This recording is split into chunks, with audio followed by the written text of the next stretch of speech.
आपल्यासोबत भाजप नेते राम कदम हे फोन लाईन वरून जोडलेले आहेत। आपण पाहतोय मुख्यमंत्री यांनी सांगितलेलं आहे कबूतरखाना अचानक बंद करणं योग्य नाही। भूमिका मांडल्यानंतर सुद्धा जैन समाज आक्रमक पाहायला मिळतोय। तसे की जनभावना आहे आणि जनभावनेचा आपण सन्मान केला पाहिजे। कबूतरखान्याच्या बाबतीत न्यायालयाने दिलेला जो निर्णय आहे त्या बाबतीत आदरणीय मुख्यमंत्र्यांनी जो तोडगा काढला आणि तोडगा काढण्याचा जो प्रयत्न करतो आहोत आपण की आरोग्य, आपली परंपरा आणि जनभावना याचा कुठेतरी सुवर्णमध्य असला पाहिजे। रातोरात ते बंद करणं, त्या पक्षांना ते पक्षी तरी कुठे जाणार।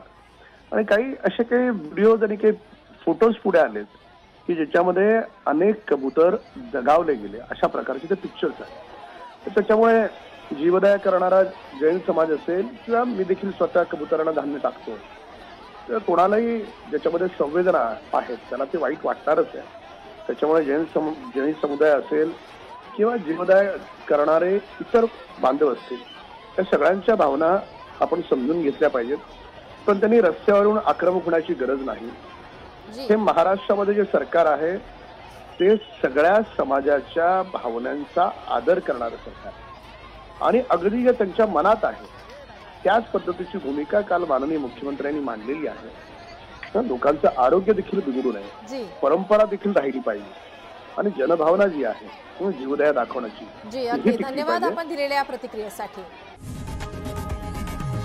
लोकशाही मराठी ऐका, पहा, जागरूक रहा।